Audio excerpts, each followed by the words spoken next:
ready?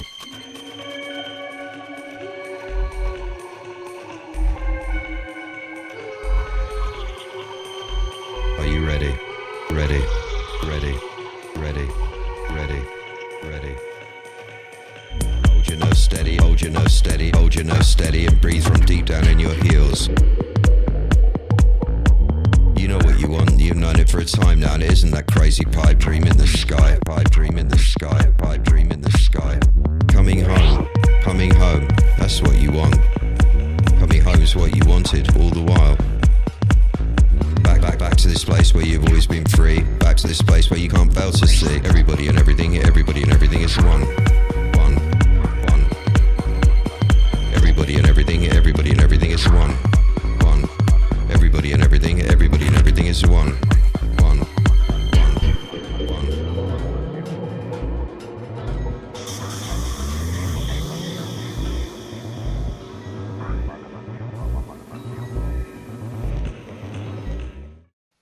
He's right, that guy. You listen to what he's saying, that barefoot. Everybody and everything is one. And that's what we're doing here at the satsang. Welcome to which, incidentally, if you've never been before, welcome. If you've been before, welcome. And what we're doing here is we're coming together in our truth as opposed to our bullshit. That's what satsang means. It's the old Sanskrit word meaning we meet together in authenticity. And we achieve an inkling, if only an inkling, a glimpse, if only a glimpse, and maybe more, of the underlying reality that has it that we are all one presence. And this one presence of ours, divided into its manifold aspects, you, me, and everyone else, is veering along, as it would seem, into the silly season, as it is called. And it's a fascinating time of year. I utterly love this time of year. And the reason that we're meeting today is for what I've called a full ease-off activator. That's such a ridiculous phrase. Full ease-off activator. So we're going to activate a full ease-off. And that expression ease off, I actually picked up from Charles Peterson, the DJ. You might have heard of him. He's an old friend of mine. And it was back in about 1997 in Thailand. And he used to say it all the time, oh, come on, ease off, man, ease off. And it had such an impact on me that it made its way into Handbook for the Urban Warrior. And it's just a very beautiful pictorial way of saying relax. You know, easing off, it's that sense of you ease off the pressure, you stop gripping so hard, you lean back more. And I've found invariably whenever I ease off on life, I reduce my demands. I must have this, I must have that, and that kind of intensity. When I ease off from that, life eases off on me as well. It's a dance between you and the doubt, you and life. And you ease off, life eases off. So you relax, life relaxes. And when you're relaxed, life relaxes. Things move more freely, more smoothly. However, the silly season, this lead up to the apparent end of the year, which I've got to say immediately is a myth. I mean, there is no end of the year. There is no start of the year. We're going in circles. We're not going in a straight line. The planet orbits, it spins on its axis. It doesn't go in a straight line. There's no linear process here. It's all circular. And there is no end of the year. There is no beginning of the year. If it was so, if there really wasn't, if this really was the New Year, how come we've got about 10 different versions of when New Year is, depending on which culture it is? It's obviously a load of nonsense. We've made it up, in other words. You know, if the planet was smashed to pieces by an asteroid, this is one of my litmus tests, and disappeared into a waft of space dust, would there be a New Year? That's the question you have to ask yourself. Would there be Christmas? Would there be religion? All of these things. Would there be days of the week? Any of it. I won't give you the answer, but it's a good question to ask yourself. So there's this apparent end of the year, like a finishing line. It's arbitrary. We've made it up. But because it was instilled in us at such a young age, when we were little children, we didn't know anything about the world, we bought it. Of course we would. And no matter how clever or rational your mind becomes over the years, it will still not be able to easily divest itself of these apparently sacrosanct institutions. It finds it hard to question them even, to actually consider that maybe the Bible was written by people, not by an invisible presence or a man in the sky with a beard.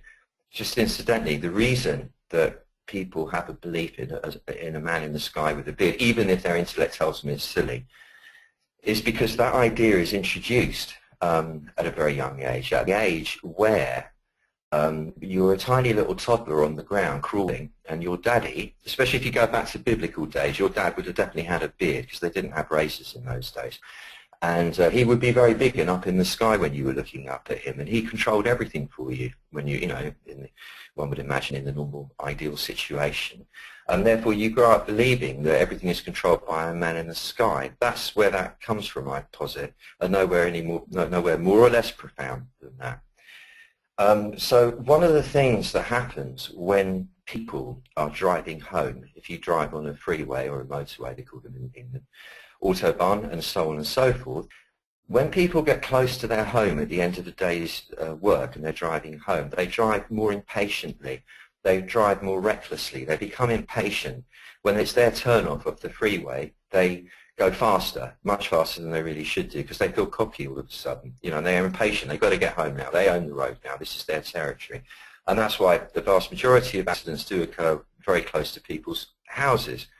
Now, if you institute a mythical finishing line to an apparent year, it's the same thing. It's like you're almost home. And even though the rational mind knows it's a load of nonsense, the deep emotive part of the being, the child, the toddler inside, doesn't. And so they really does believe that it really does exist, this end of the year thing. It's a real thing. It's sacrosanct. It's primordial. It really is so. So an impatience starts to develop to get things done till by the time we get to the finishing line. Like I say, this whole idea of Christmas is associated with that, with home.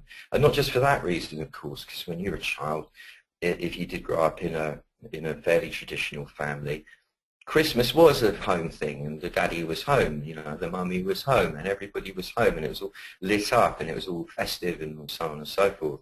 It was different. There was bits and pieces all over the place, decorations and what have you, and the anticipation of receiving a gift and everything else. It comes from the solstice festival, which is far more ancient than Christmas, hundreds of thousands of years more so. And the solstice festival was a 5-day blowout that the clans used to meet up to have. And they lit fires everywhere because it was, they didn't have electricity or anything like that. And hence where we get the tradition of the Christmas lights and all that stuff. And they brought their meats, what they had left, before they went off, because you didn't hunt in the cold, you can only hunt in the summer. And so the stuff was starting to run out. They brought everything they had left. This is how I was told the story. I'm not sure if it's totally right, because I don't think anyone remembers firsthand. And they would gather for a 5-day feast, which began on the 21st, on the solstice, the winter solstice, and therefore is called the Festival of Lights. And it ended on the 26th, the 25th being the crescendo, hence why we have Christmas Day on the 25th. Because remember, the Romans, when they took on Christianity, they just grafted it onto their existing calendar, which was pagan, which dates back to the old ways, like I'm telling you about here.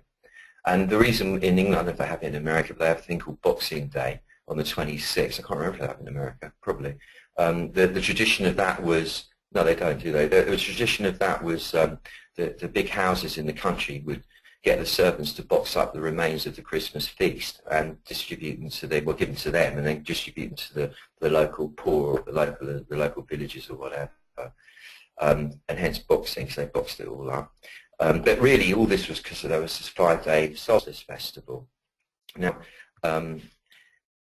the preparations to get to that festival in the winter would have been fairly arduous, I'd imagine. I'm projecting here. I don't know. It could have been. They might have had, like, I don't know, gravity-defying sleighs or something to take them around, for all I know. But from what we do know, they probably didn't. So the sense of challenge and unspent competitiveness as there wouldn't have been any hunting going on in the winter months. So the hunters would be restless, because they can't go out and do their football thing, like hunting animals. So they could become competitive with each other, i.e. people driving fast on roads and trying to get, ahead of each other and do all that stuff, pushing and shoving in shops and everything. There would not have been much food in the cave, remember, because it was winter. So the women, whose role it was then to deal with the food, as far as we know, would become competitive with each other a lot more. And then it's so easy to translate that image into people driving, as I say, furiously, fiercely in traffic jams, do the crowded stores and getting all stressed to get it all done in time and get all their work done by the close of the year, even though nothing changes because it's a new year any more than everything changes all the time anyway. It's complete nonsense, the whole thing that people delude themselves by and get stressed over. It's fascinating. So the strain of having to buy gifts you may not really be able to afford and all the rest of it, because you'd be obliged when coming together as a clan to bring everything big. You wanted to show that your clan could afford the meats, that they were clever hunters and so on. They gathered these meats. So there was that. Got to buy good presents. You can't give them some rubbish because they'll get offended and you'll have like a clan warfare thing going on or what have you. And then you could imagine the clan rivalries and all the other stuff going on would be very similar to the stresses, excuse me, that many people find around the family Christmas dinner table. So that, I would posit, is a sort of a fairly crudely explained, but I think the point is fairly succinct, that why there is this apparently intrinsic need to get stressed at this time of year. But it doesn't mean that it's compulsory. Compulsive, definitely, but not compulsory. We do have it in our power. It's an option to ease off. And the only resistance that you might feel in easing off about this whole thing, or about any part of aspects of life, I mean really easing off in earnest, in a committed way, would derive from the innately programmed in people-pleasing mechanism in you. Now this people-pleasing mechanism is, I think, probably necessary for herd bonding. It's one of the devices that the herd somehow instinctively uses to hold itself together. If you're afraid of offending people, you're more likely to be politic, at least, if not well-mannered, and the herd can hold together with more cohesion. And you have to understand, anything, if you've never been before, especially, anything I say is merely an interpretation as an artist and observer. I'm not suggesting anything I say is the absolute truth. I don't think anything anyone says or could say could be the absolute truth, because we live in a relative existence anyway. It's just merely a view which may or may not resonate. That's as simple as that. You listen but decide for yourself. Same with the techniques we're going to be deploying for the meditation. You try it, you see how it works for you. I'm not asking you to believe anything.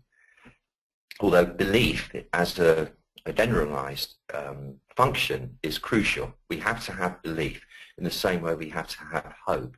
We cannot live without belief or hope. But as soon as you use belief for believing in something, you weaken yourself. As soon as you use hope for hoping for something, you weaken yourself. Just the raw, untapped faculty of belief and of hope is crucial, but it's not to be used. That's a pretty interesting rule to observe and have a look at, see how that works for you. So your part would be to ease off. But the tendency to stay stressing like everybody else it is enslaving, and it diminishes the self, because you're acting against your natural energy flow and your natural fascination. But the more you discipline yourself, because it is a discipline, and this is really crucial, not just for this whole thing we're talking about, but for everything. If you discipline yourself to approve of yourself, to acknowledge yourself and to accept yourself, AAA, approval, acknowledgement and acceptance, AAA, the more you do, not only will you naturally move through life in a more acceptable way, naturally. That's the interesting thing. It's not like I'm suggesting you become psychotic and just approve of yourself for doing horrible, nasty things. It's not that. But by assuming that role with yourself of being the approving observer of self, the one who acknowledges the self for all its fine qualities, as well as its unfine qualities, and accepts the self rather than judges it and punishes it, you will actually find that you start to move naturally in a more generally acceptable, acknowledgeable, and approvable of way. Anyway, that's how the magic works. But more importantly, perhaps, the less you'll need the approval, the acknowledgement, and the acceptance of the herd, even of your peers. It's a lovely thing to get. I know that. We all know that. It's beautiful when you get acknowledged for something you've done. It's beautiful when you're accepted for being you. It's beautiful when you're approved of for your way of being, for who you are. It's a lovely thing. It's not to be shunned. But if you're seeking it and you're living your life to earn that from people, you're caught in the people-pleasing trap. Then you're living compulsively rather than, excuse me, exercising options from a place of power. And then the less you need the approval, the acknowledgement, and the acceptance of that, not because you're being bullshit, obviously, I don't give a fuck about what they think. It's not that. Of course you care what people think. You want people. You want to have the whole illusion of this thing. But you don't live your life based on attaining that. The more, because you are doing it for yourself, at the fundamental level, your conversation with yourself is, you're all right, you're all right, yeah, you're all right, you are. And paradoxically, once you have that, the more people will approve of you and accept you and all the rest of it anyway. But that doesn't matter. On the other hand, the stress of trying to fit in, to shoehorn yourself into roles that are constricting for you, the stress of keeping up when you don't feel like keeping up with the movement of the herd, or even the stress of reacting against the herd, being in defiance of, rebelling against, as it were, especially at such times as the so-called silly season, when there's a sense of society galvanizing itself in many ways, in one particular direction. And this sort of the run-up to this date that we ascribe all this significance, all of that takes place in the front of your body. And this is where Taoism is interesting, because it translates everything into what's occurring and where it's occurring inside your skin, rather than just in the realm of imagination and concept. And all the emotions, the various emotions that it will trigger in you, also occur in the front of the body, the belly, the chest, the groin area, the throat, or, the front of your body. And then the conversation that you're having with yourself about it, because you are having a conversation with yourself all the time. There may be more than two of you talking in there. There may be many voices, but there is always a conversation or a debate, a commentary going on, and that goes on in front of the brain. In other words, your whole relationship with what you're perceiving as external reality, Christmas, New Year, people, traffic jams, shopping, this, that, and all the rest of it, and how you're doing in relation to it, is an energetic phenomenon occurring in the front of your body. And you pick up the energy of other people through being empathic, naturally empathic, through being psychic. We all are. Whether we're aware of it or not. And you have your own, of course, your own stress that you're generating in there, which is addictive, remember. Stress has its own spiraling addictive quality. It triggers cortisol in the adrenal glands to be released. And cortisol is a bit like cocaine, it's a bit like crack, actually. It's not a nice feeling, it doesn't get you very high, in fact it makes you feel nasty, but it's addictive. And therefore you will, without realizing it, one part of you will compulsively be stressing, tensing the front of the body to squeeze more cortisol into the system, because it only lasts like, 15 seconds or something each time it's squeezed. So you'll keep creating this thing going on. apparently because of what's going on around you, but not really. It's just a sort of an addiction going on inside the body. And what we're going to do is we're going to ease off, which means dropping back into the rear part of you, which I describe as being behind the side seams of your upper garment, so behind the side seams of your t-shirt, your dress, your whatever you're wearing, everywhere rear of the side seams, in other words, where the quality of experience on offer in that part of your body is as the back of the body is. It's relatively silent in there, relatively still, and relatively strong. I mean, relative to the front, which is noisy and vulnerable and weak in relation to the back. So you get that experience of being alive when you're in the front of the body. It's that noisy, vulnerable, weak, scratchy, scared place. It's drama, drama, drama, drama. In the back, there's no drama. So we'll be dropping back to start with, and then cleansing or clearing the front part of all the residue of that stress, including clearing away the energetic residue of stress picked up inadvertently on a psychic empathic level from others as you go around. And then we'll be putting in new air filters. We'll be changing the air filters, to keep it working optimally. And then we're going to wrap you, all of us, in a protective shield of energy to prevent fresh build-up, so that you'll go from here feeling more and more in command of your own space, your own reality, your own landscape, rather than feeling at the behest of or victim of the world around you in any way at all. And then we will finally instill a clear intention for what you want this passage of time to feel like and be like and result in. And I'm not talking specifics. I want this passage to result in me having a new computer, whatever nonsense. It's not about stuff. It will resolve in the most elegant way imaginable into a fresh landscape of great splendor and unimagined beauty and joy. For example, that kind of broad-based but very deep intention.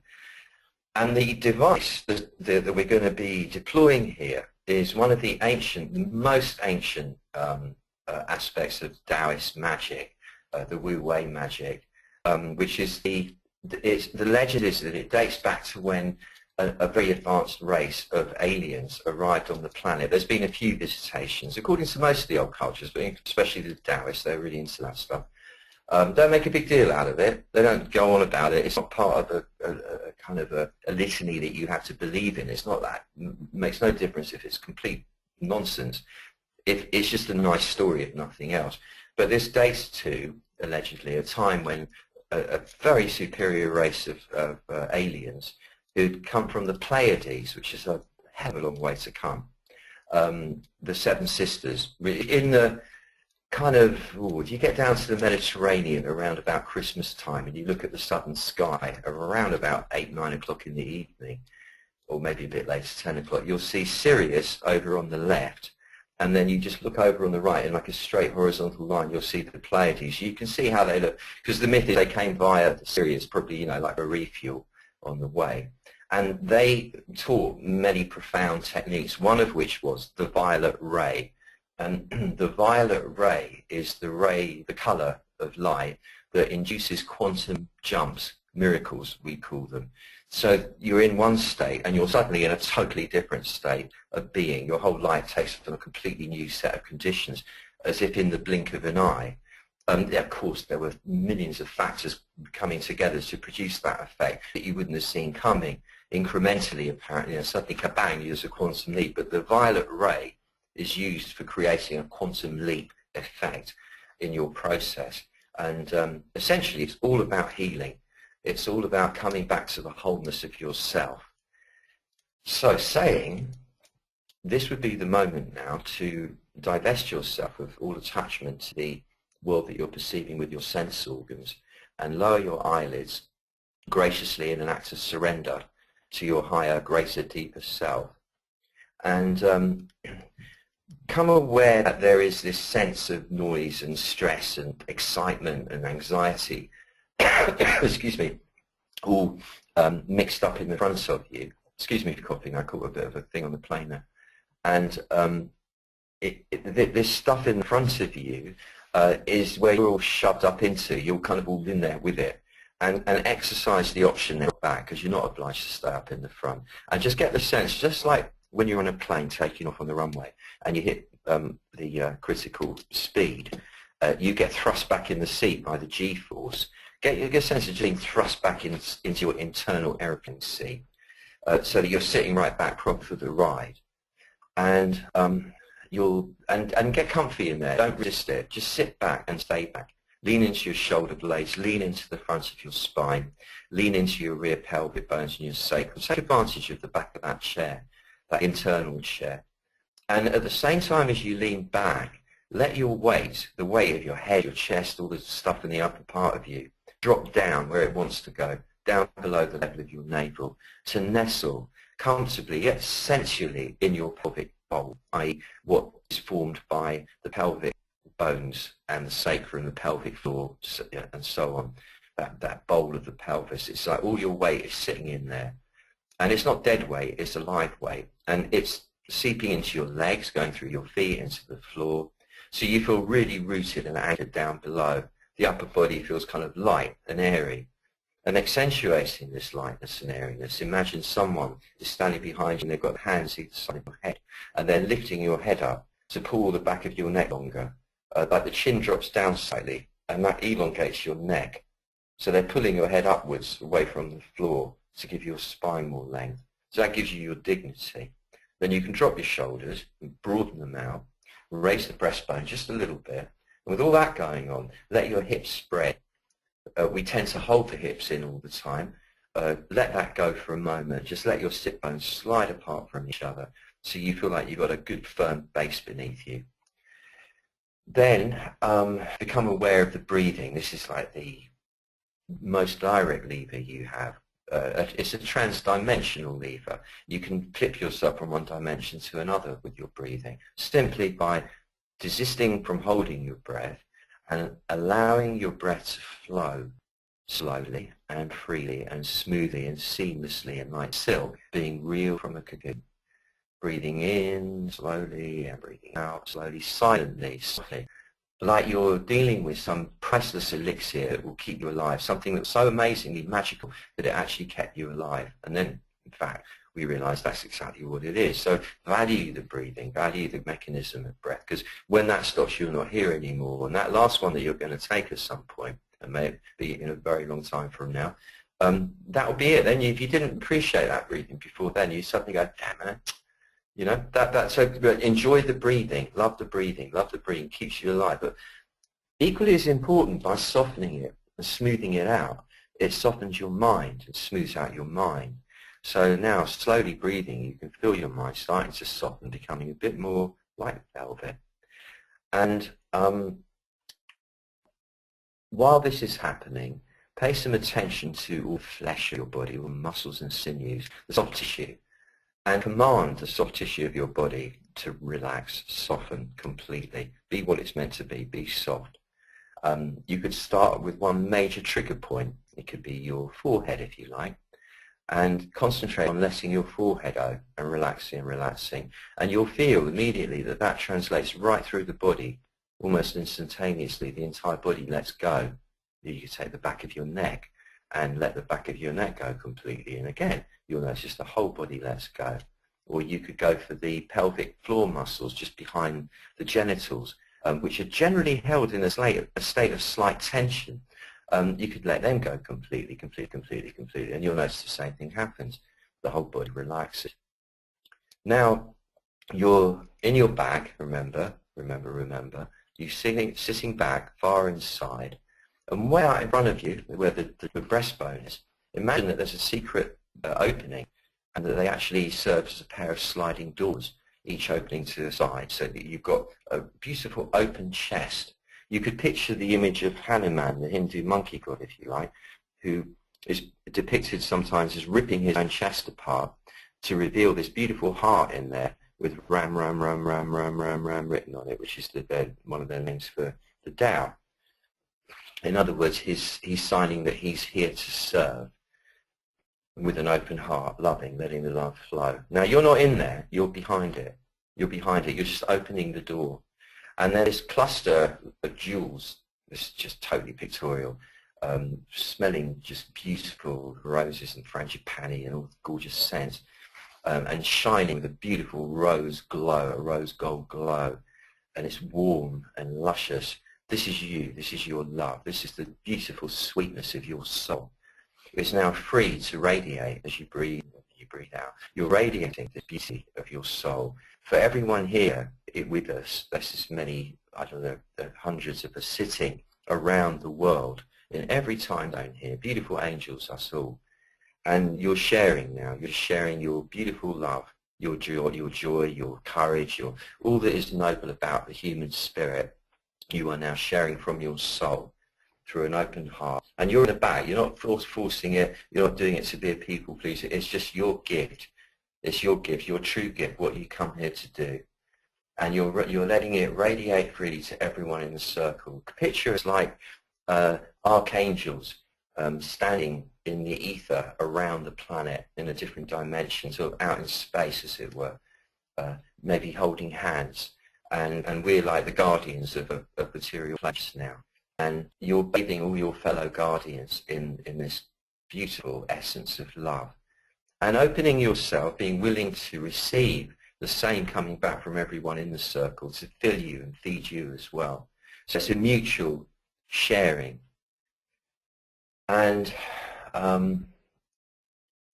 get your mind that is normally preoccupied with the conversation app in the front of the brain to close that app and come into the back brain instead, where it will find a lovely pile of cushions waiting for it, inviting it to lean its back into the rear wall of the skull as it was sitting back against the rear wall of the cave on this lovely, sumptuous, beautifully hued and wonderfully constructed pile of cushions, like a Buddha sitting in a lotus position with absolute serenity. There's some statue face on it. And you're sitting in the back of the cave, way back there. Your forehead area is the sort of the window into infinity. And your gaze is just naturally falling on infinity, with no purpose, no goal, no aim, just gazing into infinity, where you could maybe discern a very subtle line of white light reaching into infinity from roughly the center of your brain. But that's not important. You may see it, you may not. The main thing is to be in the back of the brain here, where you'll notice, this is where your real intelligence is, and you'll notice that the noise of the front brain has stopped now.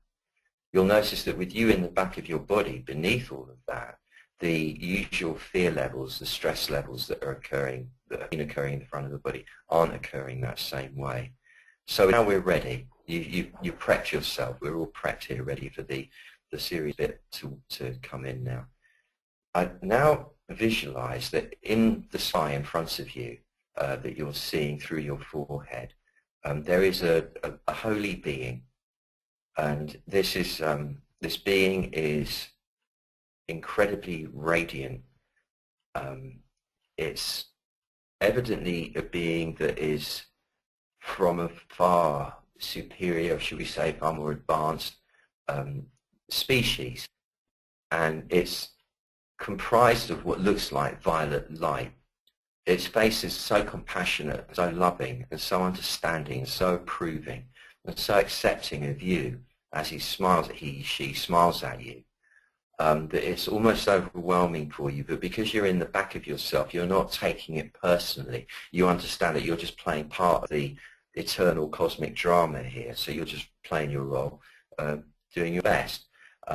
But you're seeing this beautiful, beautiful, holy being, very realized being, sitting as if on a floating lotus, cross-legged, similarly like mirroring the little Buddha at the back of their head. And interestingly, when you look, you get over the sort of initial shock of it, you realize that this being has your face on it.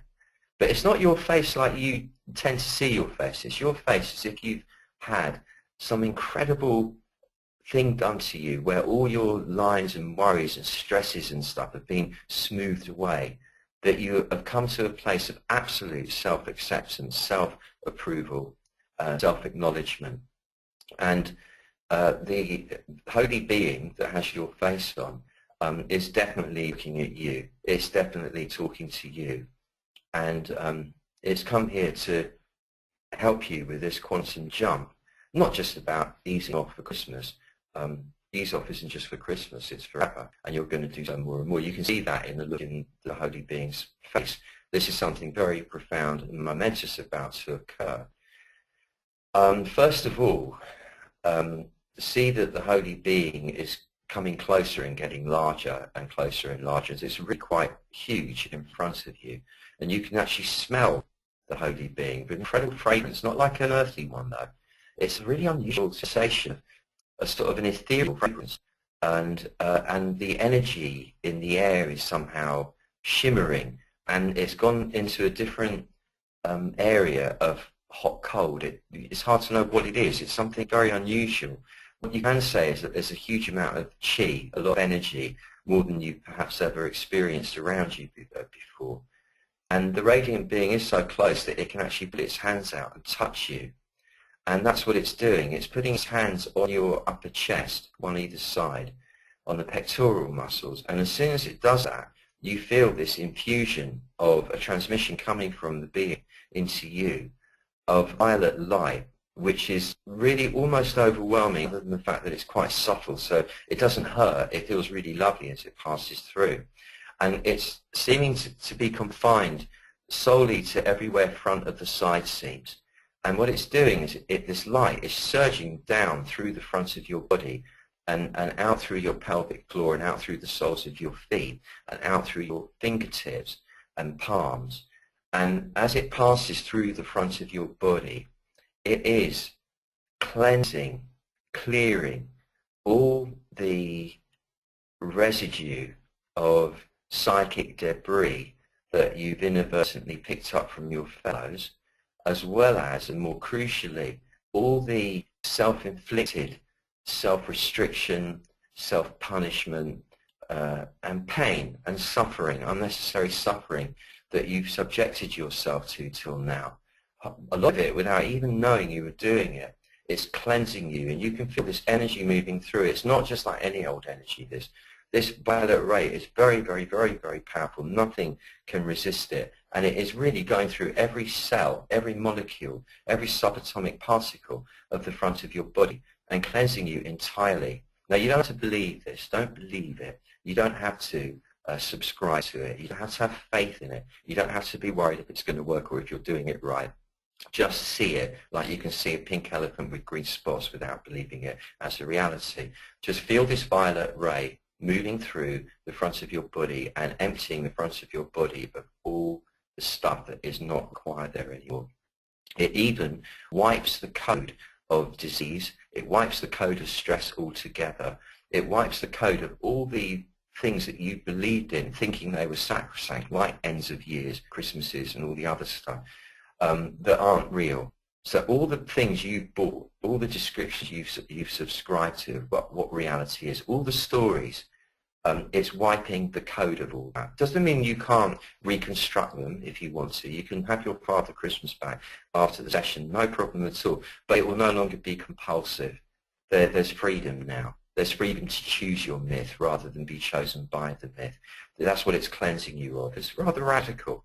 And it's irresistible anyway, so you might as well just relax and surrender to it. Meantime, as always happens when we surrender to something, it's done. Now comes the really lovely bit. The being seems to be reaching into its backpack of its toolkit, its tool bag, and comes out with what looks like, from where you're looking, a really huge cylinder, like a very large pipe, made of the violet ray, made of the violet light. And it's surging this ray. It's not static. When you look at this cylinder, you can see it's moving. Everything's moving, because everything is moving anyway. Even the table that you have your computer on is actually moving. You just can't see it with the naked eye. You know, it's completely changing inside, even as you look at it. And it's the same with the light. And the cylinder of light, as he or she brings it closer to you, it seems to meld into the size that you are, and somehow very deftly raises this cylinder above your head and brings it down over your head. It fits round your head very neatly, and it's quite pliable anyway, and keeps moving it down until it's inside your whole body and also inside your brain. So you've now got this cylinder inside of you that kind of fills up the inside of your body around your spine. You've got your spine in the middle of the cylinder now. That's how they're being put it in there. And the front of the cylinder is going round behind your breastplate. The back of it's going behind your spine, inside the muscles there. And it's going kind of inside your rib cage, actually, and also down through the stomach and inside the pelvic bowl. And in the head, it's inside the whole of the skull. It's going around and it's sort of fitting the perimeters of the skull. And just take a moment to feel the insertion of this cylinder of light, of violet light, inside your body, a vertical cylinder going from head to pelvis. And now breathing rhythmically to give it a little help on your part. The being puts a spin on it, just like when you put your hands on bicycle pedals, we turn the bike upside down to fix the wheel, and use your hands to turn the pedal, and it takes a little bit of effort at first, and then the pedal starts going on its own, and the wheel starts spinning nicely with its own momentum. The same is happening with this cylinder in an anti-counterclockwise direction inside of you. And as it's spinning round and round, feel it. You might want to hold your palms up in front of you while this is happening, as if you're holding a plate in your hands, and then circle your fingertips as if you're circling underneath the rim of the plate. You're feeling the rim of the plate from underneath with your fingertips, sort of a moderate speed with everything relaxed, and you'll feel a sense of whooshing in your palms after a moment or two of the energy going around and around. And doing that, just let that sensation translate into the feeling inside the body of the cylinder moving round and round and round. It's this cylinder of violet light moving round and round inside your body in an anti-clockwise direction around your spine, and it's cleansing everything in the front of you as it passes through, and the back as well, of course, but in the front it's moving through your lungs and your heart and your liver and your stomach, your spleen and pancreas, your intestines, your bladder, your sex organs and your kidneys, and it's cleansing all the psychic, energetic debris, even the physical toxins are being cleansed. It's wiping you of all the code of all the shit that you don't need in you anymore.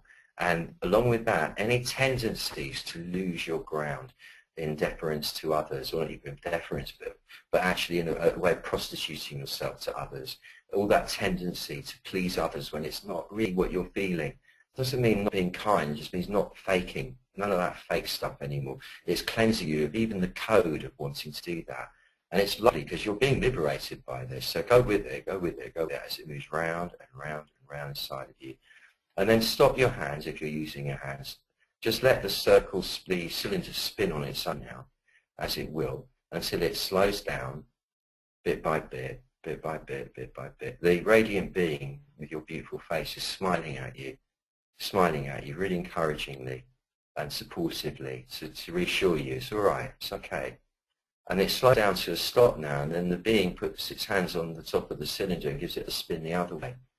So now it's spinning the other way. Your breathing acts like a pump to keep it going, and it's moving in a clockwise direction around you, inside your brain, inside your throat, inside your chest, all the way down inside your pelvic floor. It's moving around, and you can move your hands with it in the clockwise direction. You'll find that the energy is quite powerful in your hands, and that translates into what you're feeling in the body as the cylinder goes round and round and round. And what it's doing now, it's spinning up a new power for you.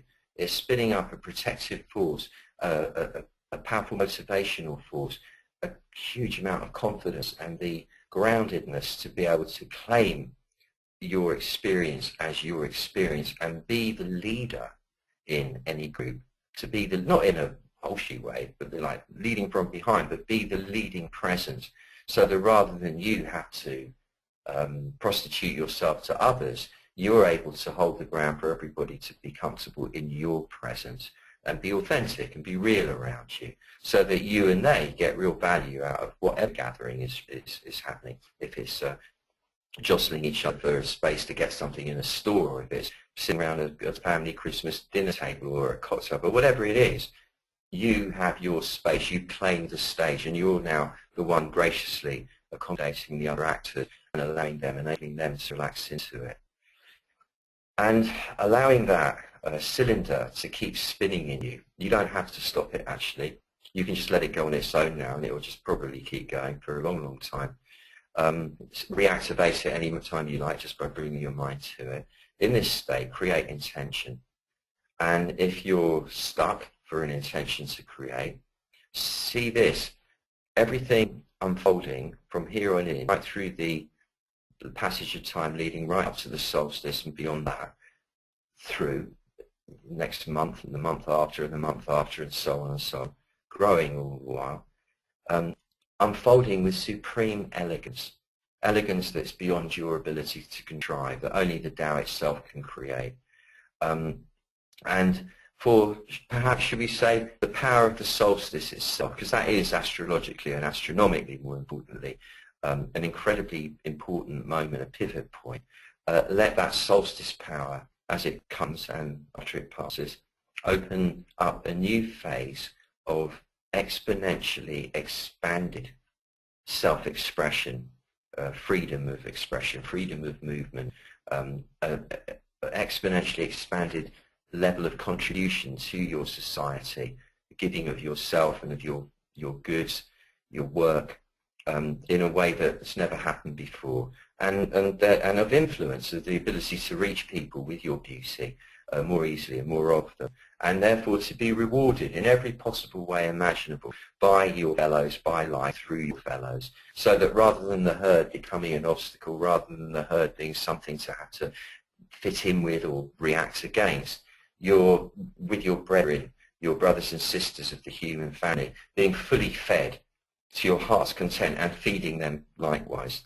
And picture that spreading out as far as the four corners of the earth, so that all 7+ billion people on the planet right now, including probably especially the ones that are doing the most fucked up things that are going on at the moment, everybody is being blessed by the violet light that's cleansed us, cleanses them, and brings the beautiful, healthy aspect to the fore. So the whole human family can go through a quantum leap in its own healing right now.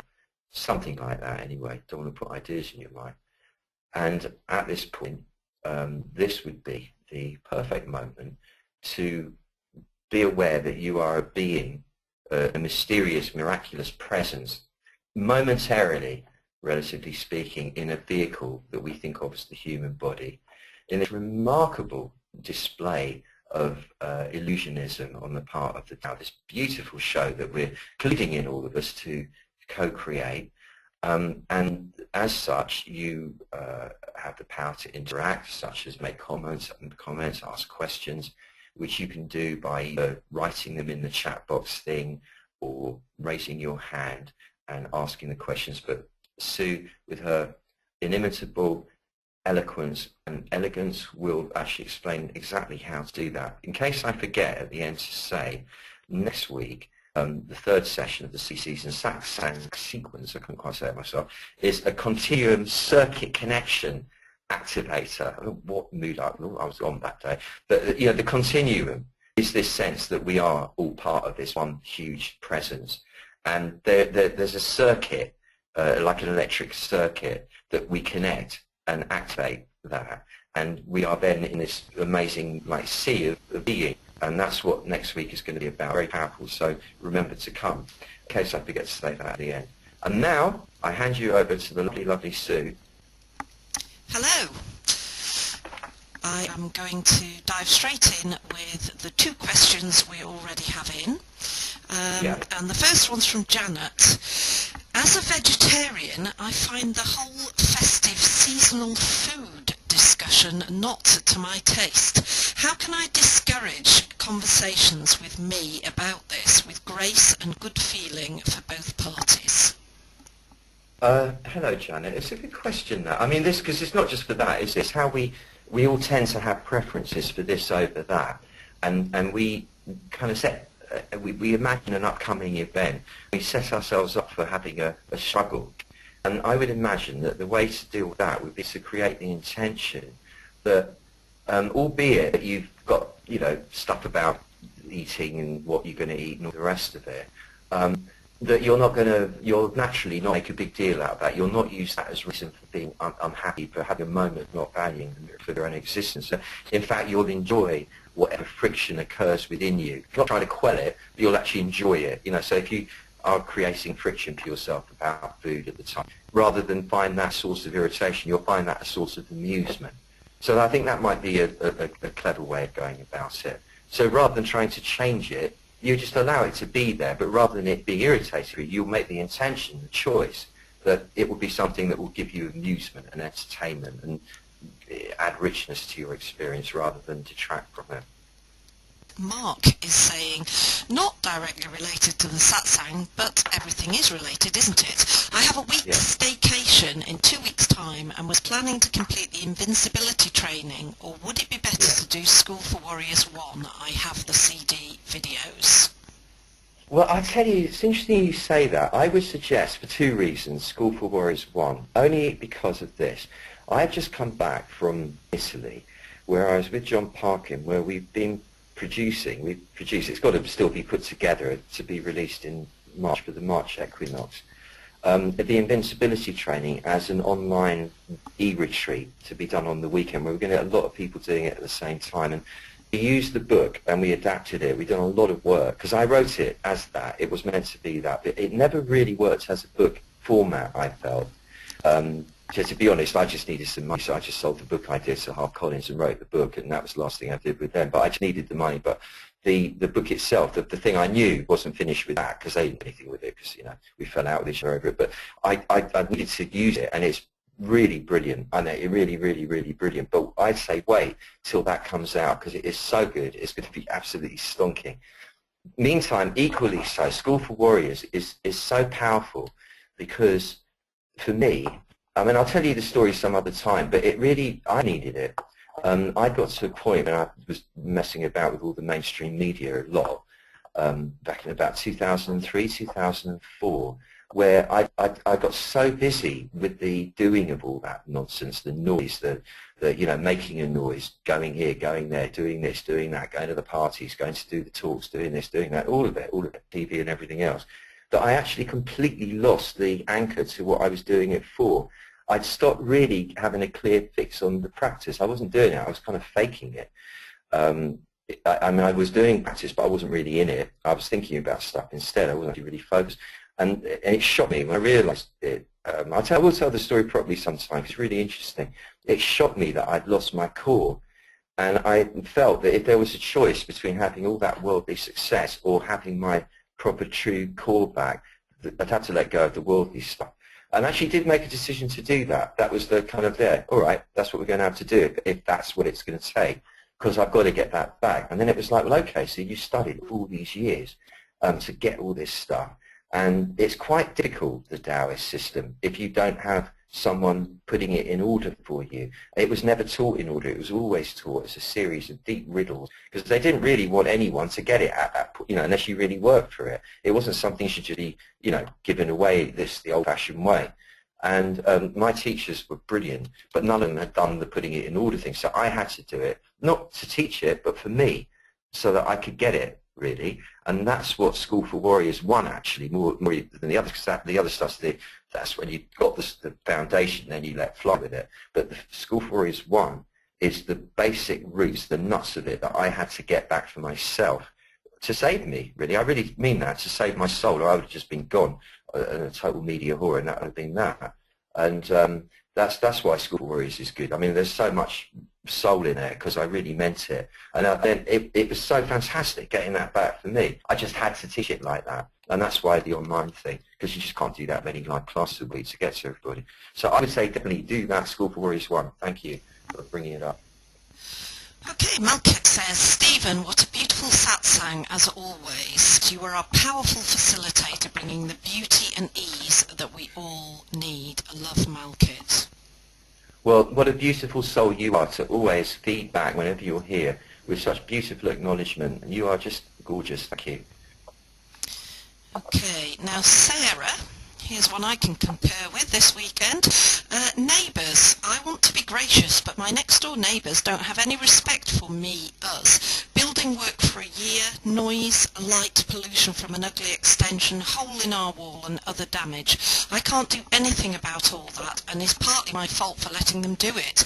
Was stressed and ill at the time, but I really feel a bad energy in the house and can't rest there. No point in talking to them. Well, I did, and they accused me of all sorts. I know that in an energy way this is to do with me. I've attracted it, but I am really stumped as to how to live happily there, whether it's my anxiety causing this or them with negative energy. Any advice, please?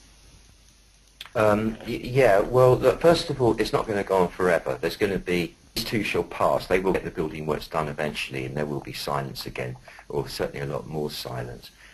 However, there is some magic you can do. It's not magic. I mean, this is just an operation to be undertaken. But it must be undertaken first by going into the place that we got to in that meditation, where you drop back away from the drama, and you soften your heart, and you entertain. You might find you have to do it a few times because there'll be resistance at first, probably. And this can't be faked. It has to be genuinely felt. You picture, I take one of them, just one of them. There'll be a ringleader amongst the old neighbours, and it'll be the guy or the woman or whoever it is. I don't know what kind of grouping they are, but there'll be one that will be the, maybe not the obvious one, maybe not the noisy, the most vociferous. It might be the one behind the vociferous one. So you'll know intuitively who has the actual power in that dynamic. And you picture them standing in front of you in the presence of your radiant being. You can use the one from the Pleiades. She'll be very happy to oblige. So you'll have your radiant being in the sky in front of you. And then you have the person we're talking about sitting next to you a few feet away to your right. And above them, they have their radiant being. And their radiant being is them, and yet without any of that nastiness going on, none of that nonsense going on. Their radiant being is the Buddha. It's the beautiful one of them. It's their face, but their face self-realized, enlightened.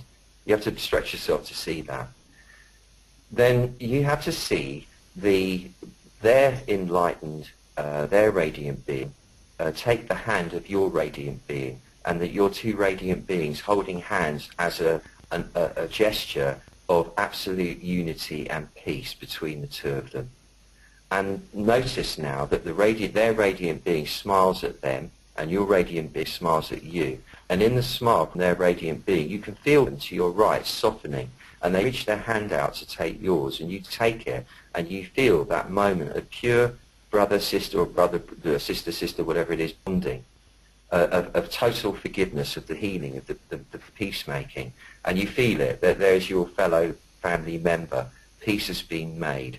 And you don't have to believe this, you just have to see it.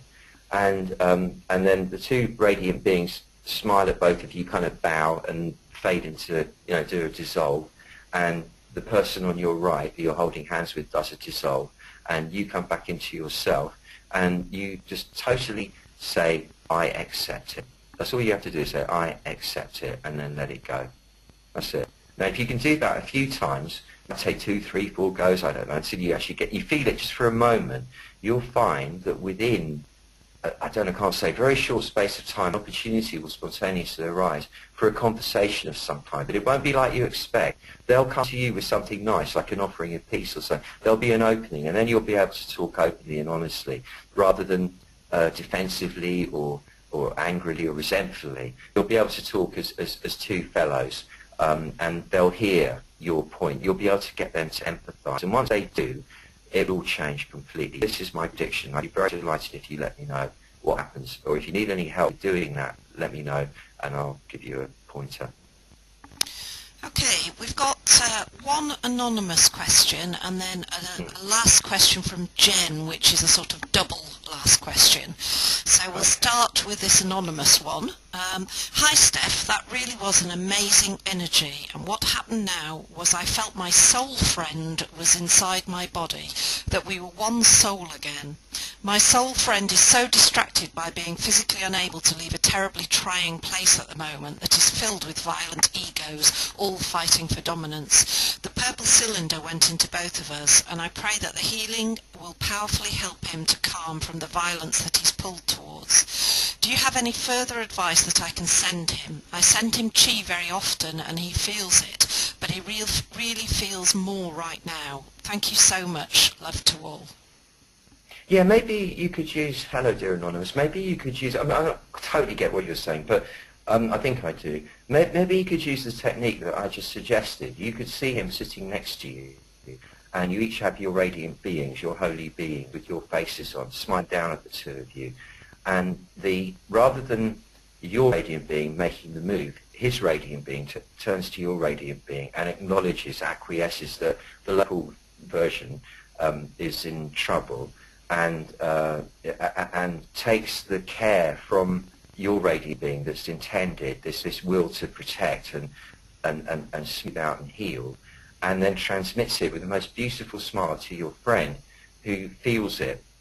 And you can see him softening so much that his heart relaxes, and all that urge to act out destructively is just vanishes. It just dissolves. I don't know if that's clear. I'm kind of seeing it. I'm seeing it. I'm saying it as I'm seeing it, right? And you can imagine or visualize your friend just reaching for your hand and giving it a squeeze, just to say, "I've got that. Thank you." Now, if you repeat that a few times until you actually feel it for a moment, I think you'll notice a really big shift happens there. Oh yeah, I didn't say for both of those things. Bathe it all in the violet light. Bathe him in the light, you in the light, the situation in the light. That's what will bring the actual quantum shift required there. And the last one. This is part one of Jen's question.